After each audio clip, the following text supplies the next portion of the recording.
So just to introduce myself as well before we get started, and our guest.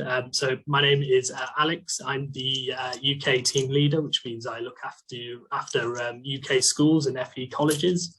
I appreciate there might be a few attendees from other countries as well, so not to worry, I'll keep it as broad as possible when I'm talking about the resource, because we do also sell subscriptions to international schools around the world, excluding the US. But we're also very fortunate because we have Guy Gonzalez, from Comics Plus, who's joined us today, and he'll be running through the admin area as well as a bit of information on kind of age curation and things like that.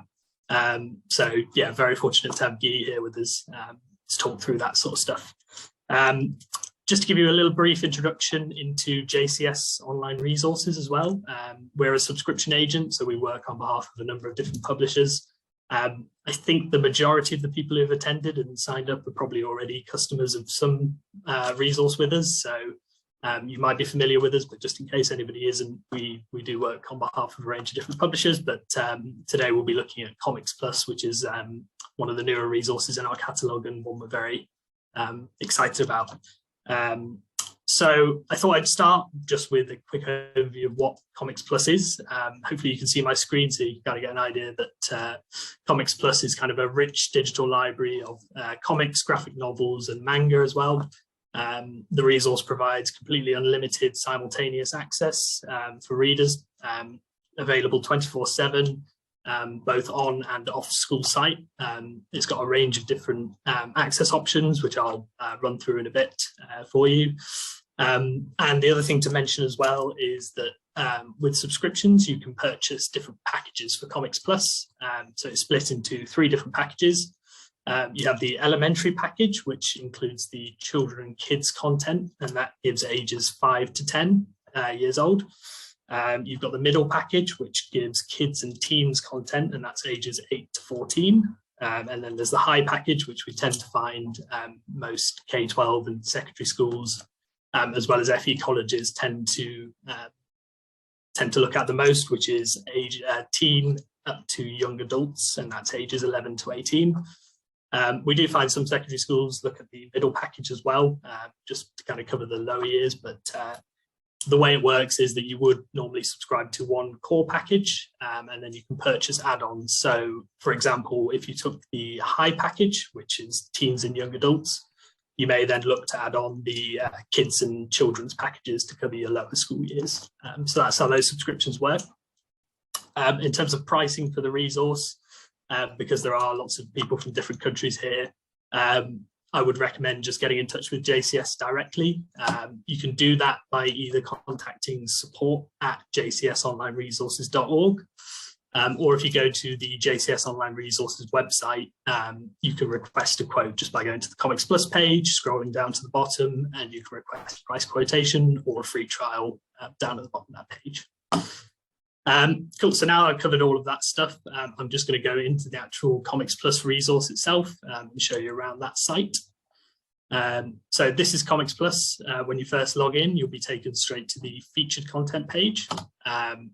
This is just a demo account for me. Normally you would be able to see you're on your subscription, and there's some admin features as well where you can kind of change the design on this page a little bit, which Guy will talk about a bit further. So on the featured content page, I believe this changes depending on kind of what's hot topics at the moment around the world. So Black History Month is currently ongoing, so that's on there, and you can find relevant comics around that or graphic novels around that kind of content. So I'll just scroll down and show you some of these different categories that are available at the moment. Got some must reads for young adults. One of the more popular one that schools are really interested in tends to be the manga collection. So if I just open that up, you can kind of get an idea of some of the content that's quite popular at the moment. Within this, I think Guy might talk a little bit about the different types of manga available and what constitutes as a popular manga in one country might not be necessarily the same in another, but this hopefully gives you quite a good overview, and I appreciate some schools might already be trialing the resource, but if you do want to look at the resource, do get in touch and we can set you up with a free trial. for that, but that's kind of just a little overview of that section.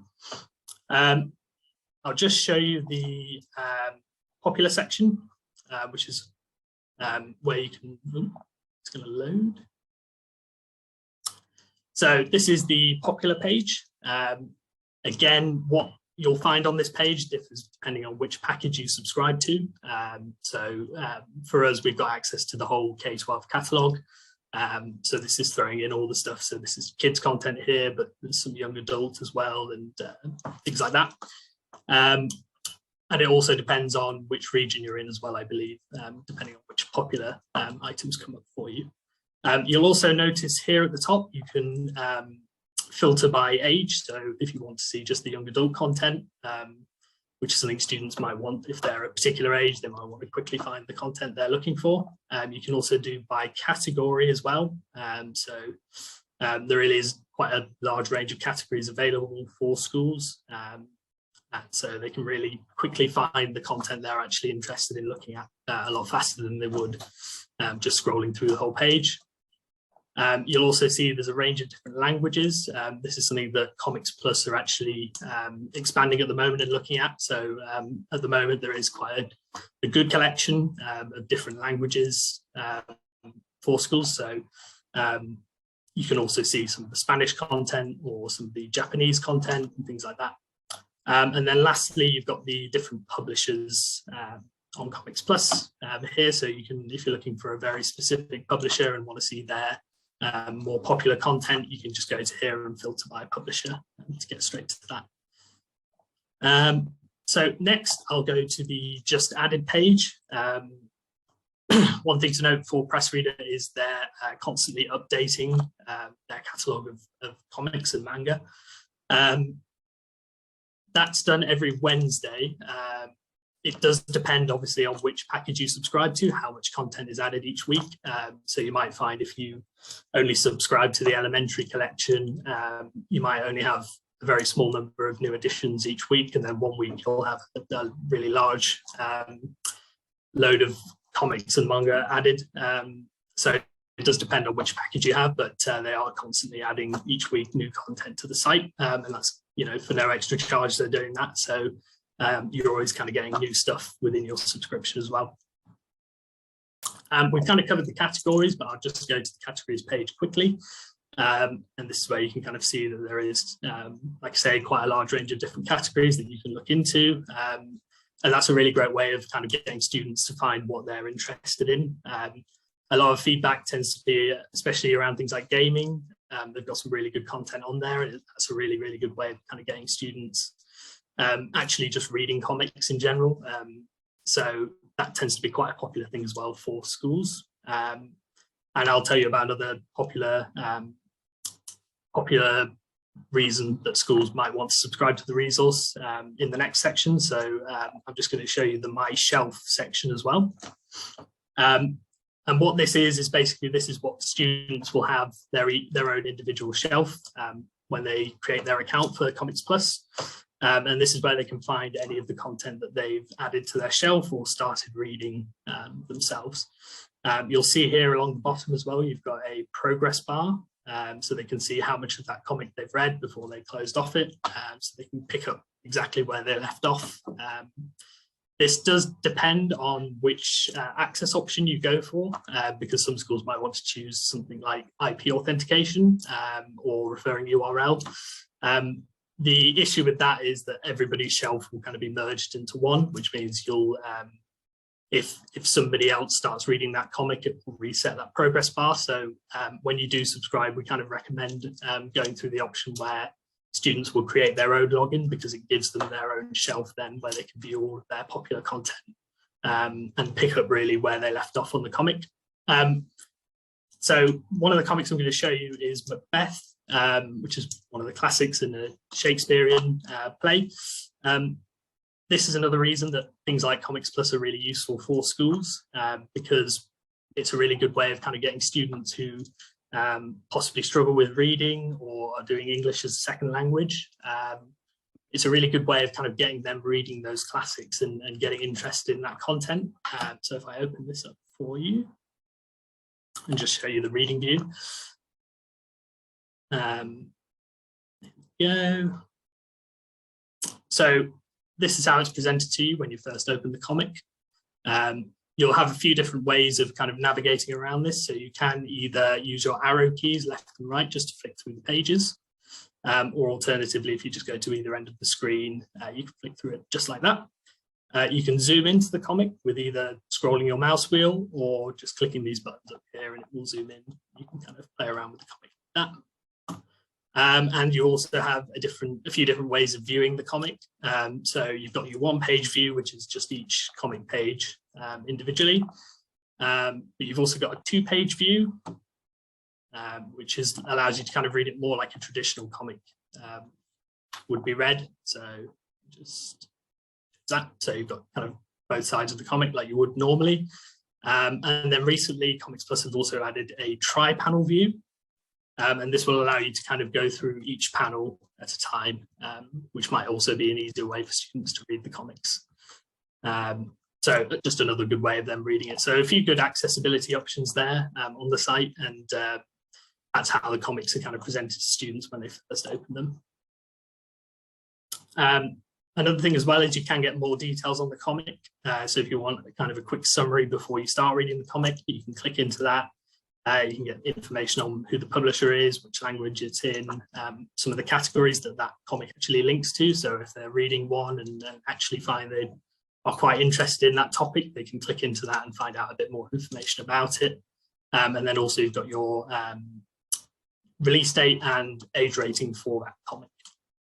You'll also see down here, you do have a few options to share the content that you found. So you can either share it via email, Pinterest, Twitter, Facebook, or just copy it as a link. So if teachers want to share a specific comic with students, they can copy that link and send it out to them and get them kind of reading that specific article straight away as well. So quite a good feature. That's everything I think I wanted to run through, unless there's anything I've particularly missed, that you think I should go over again. Sorry if that was a bit too fast as well, but if there is anything I've missed, we are doing kind of a Q&A at the end, so if there's anything you kind of want me to go back on and talk on a bit further, I'm more than happy to do that at the end. So if you just post it in the chat, that's absolutely fine. Yeah, no, I think you covered all the highlights. Anything else would probably be specific questions. Perfect, sounds good. Okay, in that case then, I will hand over to you, Guy, to kind of go over the admin area in a bit more detail. So I'll just stop sharing my screen and hand over to you, Guy. All right. So some of the options you've got, what I'm showing on screen here is our resource center, which is going to be your primary first step in finding a lot of information on ways to use the platform. In the Resource Center, we also have a variety of marketing materials for you, some educational resources, some programming resources. But in terms of accessing the admin, when you sign up for a demo, you won't have access to the admin portal. So in the Resource Center, we give you an overview of the various things you're able to control. And you'll see here, this is what your menu will look like. You can pull usage statistics from the portal, so you can get full checkout information, either on an individual checkout basis, and eventually, I forget if we've added this yet for institutions, we have this for publishers. There's also an aggregate view we're working on, so that you can also just, instead of individual checkout report, you can see an overall report. Oh, this book had 50 checkouts, this book had 20 checkouts. User maintenance is where you'll manage your users, and as Alex referenced, that's what you can do there will vary a little bit by your authentication options. Unless you have absolutely no other choice, we highly discourage the options that kind of give everybody a shared shelf, because then you lose a lot of the unique advantages. Not to mention you lose some of the student privacy. You know, one of our goals is maximum privacy relative to your own rules. So in the most ideal scenario for us, every student has their own shelf. They're able to read whatever they want and not have to worry about a shared situation where they're like, oh, who's reading this? Ha, ha, ha. Mark records, you're able to pull your own mark records. And then we have a number of libraries who import them into their system to expand the discoverability of the catalog into whatever overarching catalog they have. Those are on demand. You can pull them at any time and they're free. My collection is where you will curate your collection. And I'll show you right now the abilities there are pretty straightforward. You can basically weed your collection. So whichever version of the collection you sign up for, you're going to have X thousands of titles.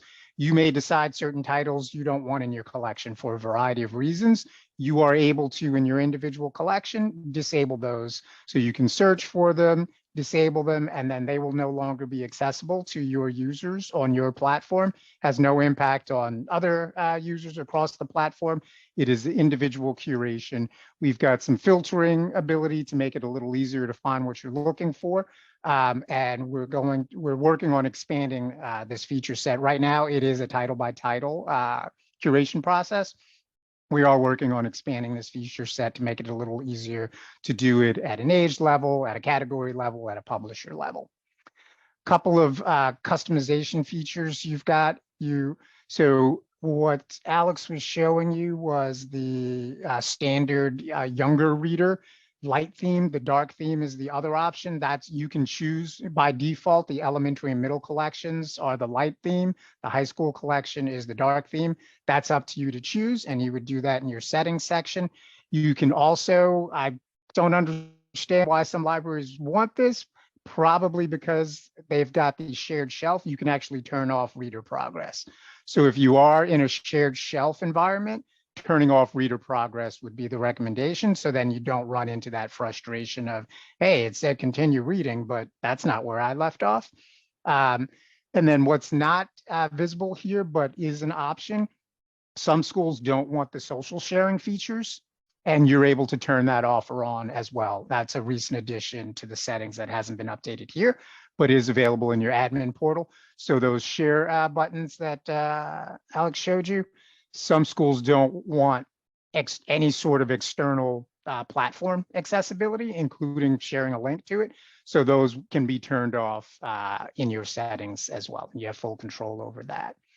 So those are the highlights. If you've got any questions during the Q&A, go ahead and ask. This is freely available in our resource center. So it's support.librarypass.com. You can poke around and see everything that's there, including the variety of other related resources I mentioned.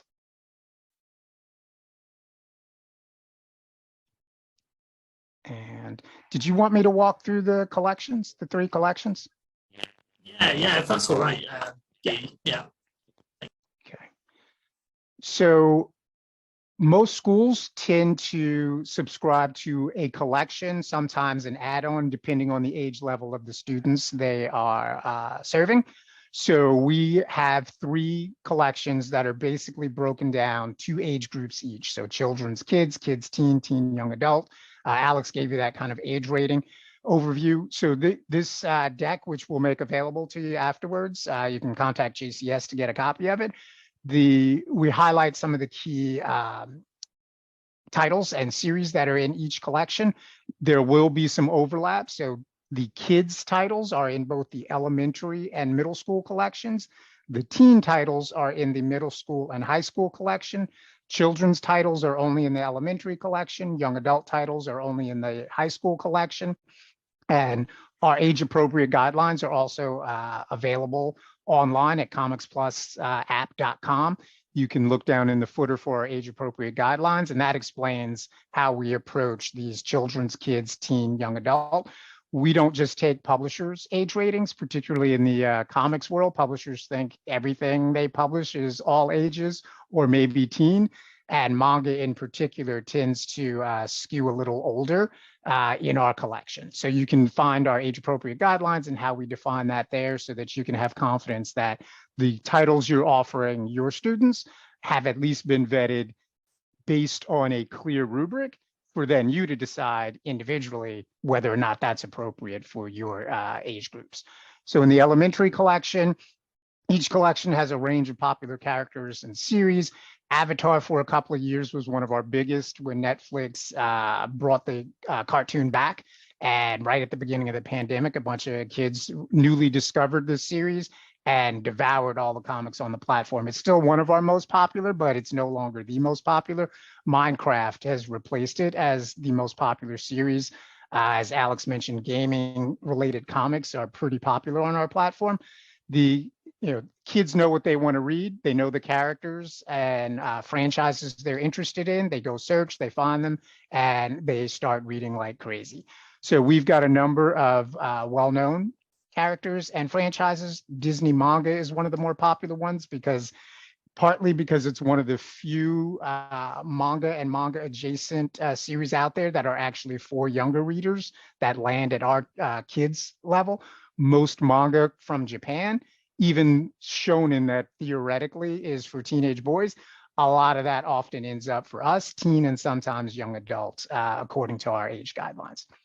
So manga for young readers tends to be a lot more about the Western influenced manga stories as opposed to the from Japan translated. We just in North America, we don't get a lot of the truly for younger readers manga out of Japan. It's a lot of shonen that, like I said, skews older relative to our guidelines, even though I guarantee you your 8 to 10-year-olds are devouring it everywhere else. Solid range of multicultural titles from a number of publishers. Apples and Honey is a particular one that they focus on the Jewish experience. They've got a number of titles there. We've got a number of publishers who have strong Asian and Asian American influenced, Black American. As a caveat, I know this is a UK audience. We are a US based company with predominantly, but not only US-based publishers.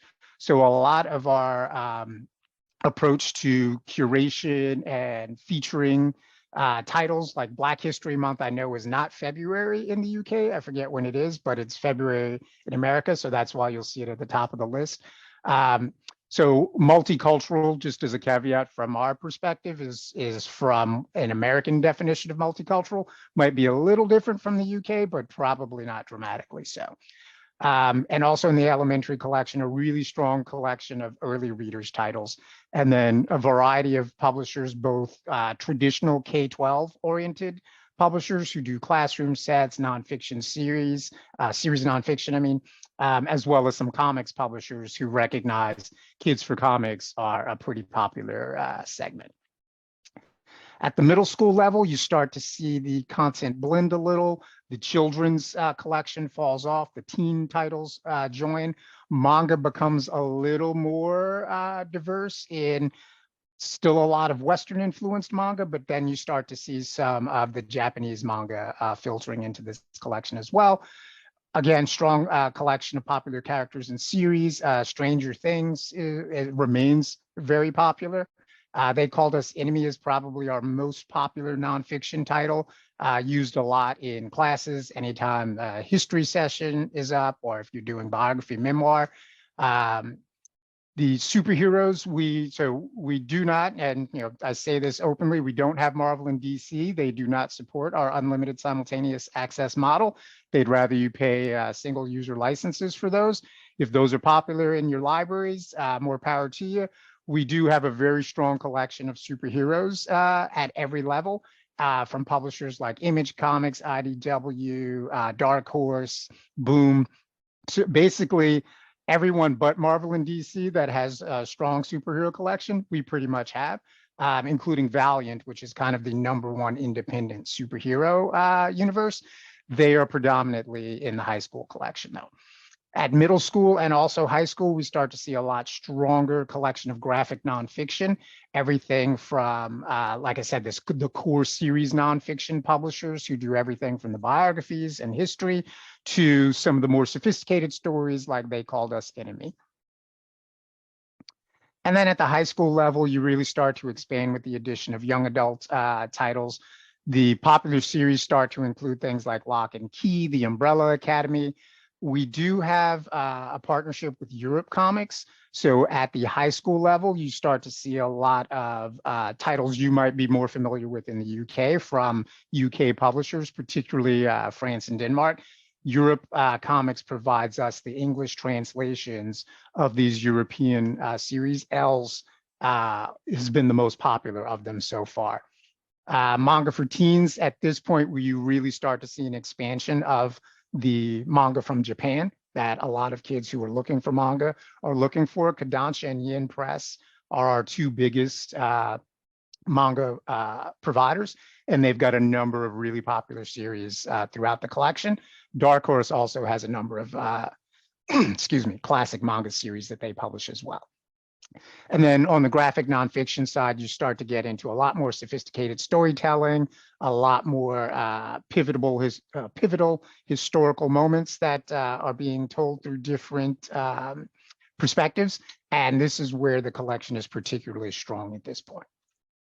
And that's kind of a high level overview of the three collections. And as Alex mentioned, you can mix and match. So if you like the high school collection, but you also want to serve slightly younger readers or remedial readers, ensuring the kids' titles are a part of that, or vice versa, you've got the elementary collection, but you've got some older skewing readers. You add the teen collection to that as well. So you have options. Perfect. Thank you very much for that, Guy. So I think at this point, we're kind of happy to open things up to kind of the more Q&A things. I appreciate we're a minute away from 1:30, so if anybody does have to run at that point, don't worry too much because there will be a recording of this sent out afterwards. But if you do have any questions and you have to stick around, please do pop those in the chat. I think we've got a few in already, so I'll just go through those. Yeah, Alex, let me take the Shonen Jump one. So Shonen Jump is in North America, Shonen Jump is published by Viz. Viz, like Marvel and DC, do not support our unlimited simultaneous access model, so their titles aren't available with us. They are only available to libraries through single user licenses. Perfect. Thank you very much. And I think the other question was around the ability to choose your age level before choosing the category or genre, which I believe you can do on the site, so that is entirely possible. And if you're talking about filtering, yeah, you can yes, filter in whichever order, you prefer. Yep. Perfect. Sounds good. Yeah. I believe also you can, if you're kind of an all-through school and you want to separate it out between your kind of lower school students, that is possible as well, so that they're not seeing the high school content straight away when they log into their site as well, because I know that is a concern that comes up. But that covers those two questions. I don't know if anyone else has any other questions off the top of their head. If you're not sure at the moment, is there a hyperlink in the OPAC to the graphic novel in the Comics Plus? I might leave that one to you. So the library, if I'm understanding that question, libraries who are looking to do that use the MARC records. We have a number of libraries who do it that way. So they take our MARC records, import them into their system, and then our titles are available in their overarching catalog. And then you click through to the Comics Plus platform. Perfect. And then I think there's also a question about whether a teacher can use the collection, checking out simultaneously with the entire class, which is entirely possible. You've got completely unlimited access through your subscription. So yeah, that's very much encouraged if you do want to do that. Yep. Follow-up question. So the click-through will partly depend on your authentication method, but it is possible to, from the catalog, click through. You will first have to log in. So depending on your login option, you'll get to the login screen, and then after you log in, it'll redirect you to the title you had clicked through to. Perfect. Sounds good. I don't believe there's any other questions, so we'll leave it there. But like I say, if anybody does have any questions, oh, good. That's a good response. What is the link to request prices free drop? Yeah, so if you do want to request a trial, I'll pop the email address that you can get in touch with in the chat. But alternatively, if you do want to go to our website, and everybody will get a follow-up email as well, I've just been told. So you can either respond to that email as well, if that's easier. But if you do want to get in touch with us, it's support@jcsonlineresources.org, which is posted in the chat. Or, yeah, like I say, if you go to our website, jcsonlineresources.org, you can find the Comics Plus page in there and request a quote just by clicking a button on that page. So it's relatively straightforward, and then depending on which region or part of the world you're from, one of the account executives will reach out to you and give you pricing, and we can organise trials and things from there. But that sounds good. Thank you very much, Guy, for joining us as well, and for everyone for attending. Like I say, we'll be sending out a recording of this, so if you did miss the start or joined kind of halfway through, you will get a copy of that.